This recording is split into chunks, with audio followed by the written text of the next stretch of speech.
Preparing for a risk analyst at Hellenic Energy Exchange interview? You've reached Candy Mentor, and this video is for you. We'll walk through 20 key questions you're likely to face.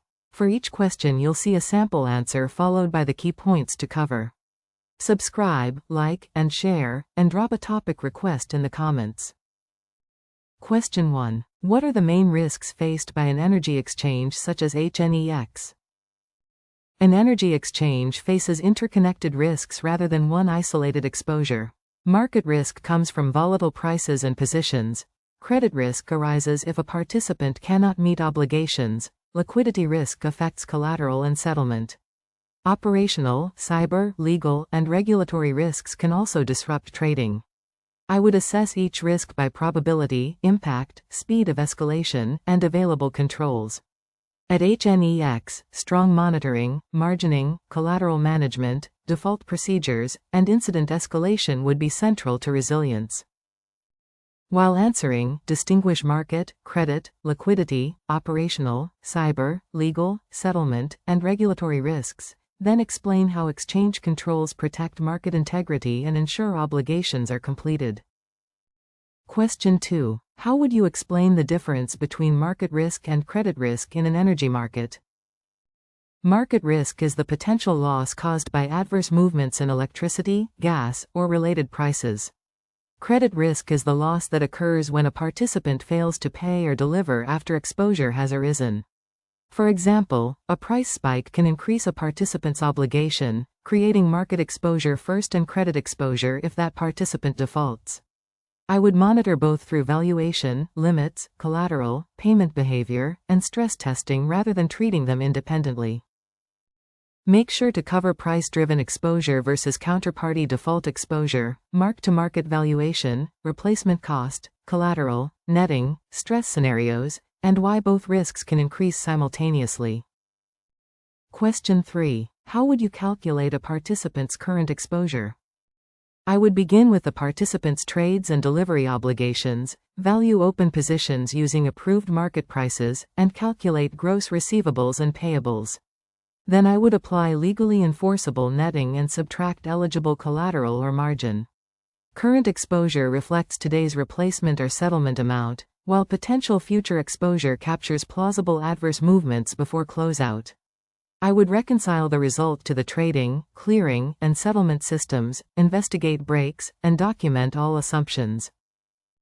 In your answer, discuss mark-to-market valuation, receivables, payables, collateral, eligible netting, settlement timing, potential future exposure, and validation against trade and delivery data. Question 4. What is potential future exposure, and how would you estimate it for power market participants? Potential future exposure estimates how much current exposure could increase before trades are settled or closed out. For power participants, I would consider delivery horizon, hourly or daily position shape, price volatility, liquidity, seasonality, correlations, and the confidence level selected. A practical framework could combine historical or Monte Carlo shocks with conservative add-ons for less liquid periods.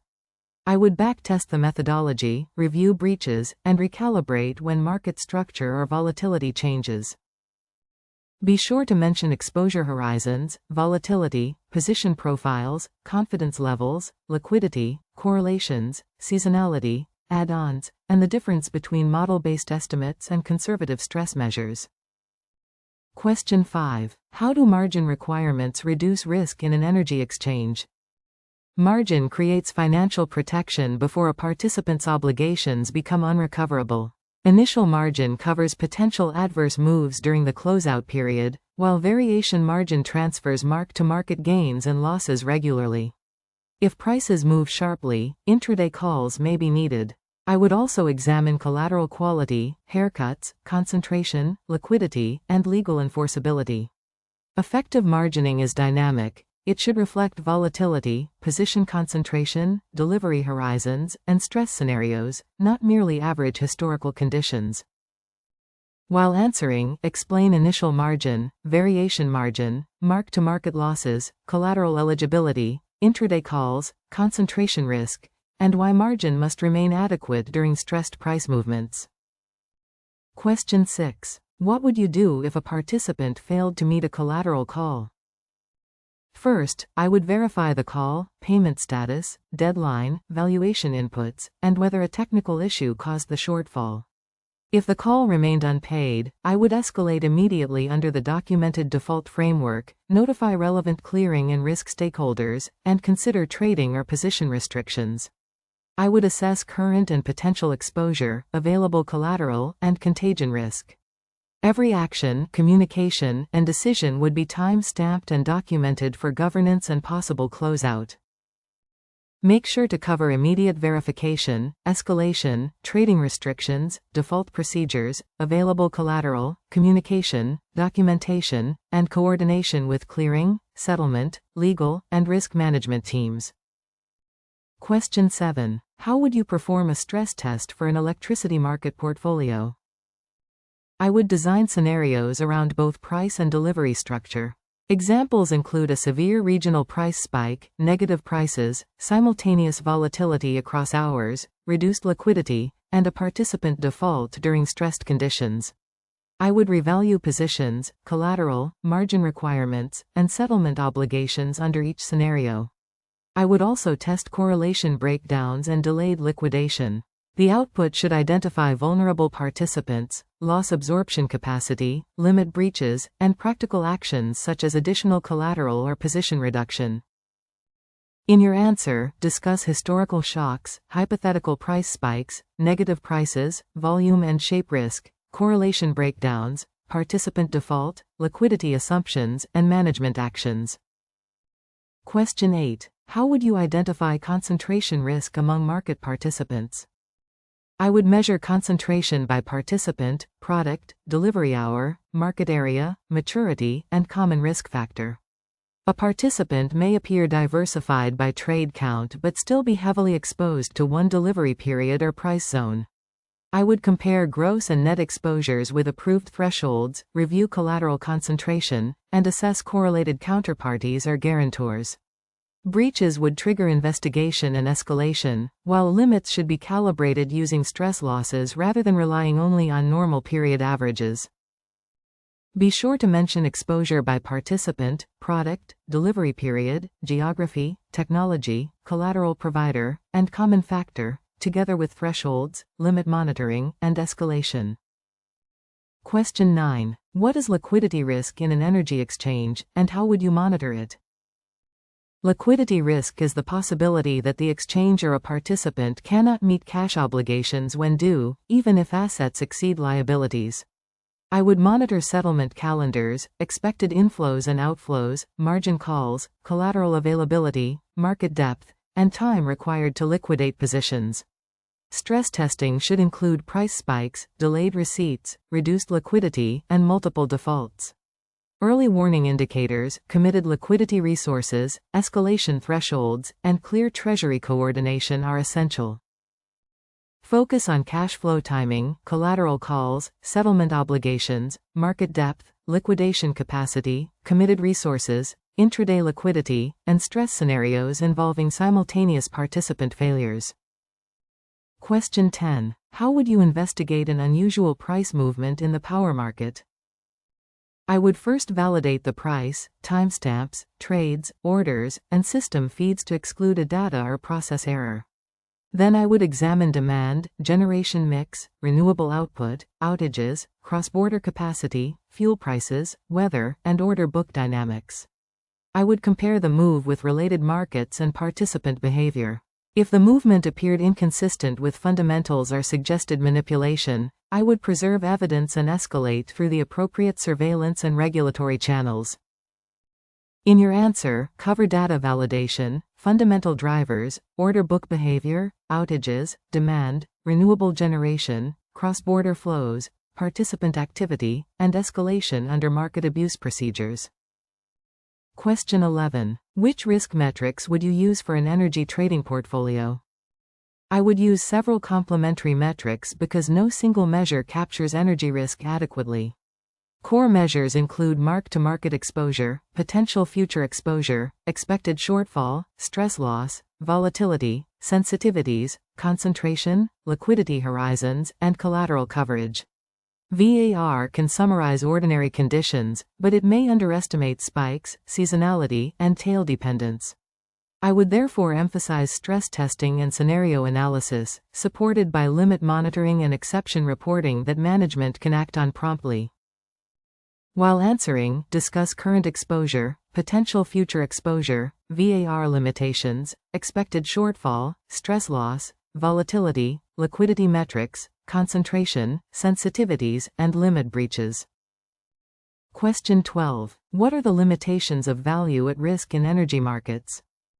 VAR is useful for summarizing a loss threshold over a defined horizon and confidence level, but energy markets often violate its assumptions. Prices can spike, become negative, show strong seasonality, and exhibit changing correlations. Limited historical data can also make estimates unstable, while illiquidity complicates liquidation. I would use VAR as one indicator, supplement it with expected shortfall, historical and hypothetical stress tests, backtesting, and conservative judgment around model limitations. Make sure to cover non-normal returns, price spikes, seasonality, limited history, changing correlations, illiquidity, model risk, and the importance of expected shortfall and stress testing. Question 13. How would you validate a risk model used for margin or exposure calculations? I would validate the model in layers. First, I would assess the methodology, assumptions, data quality, and consistency with the risk being measured. Next, I would test implementation, boundary conditions, reconciliations, sensitivities, and independent calculations. Backtesting would compare predicted exposure with realized outcomes, while stress testing would challenge extreme but plausible conditions.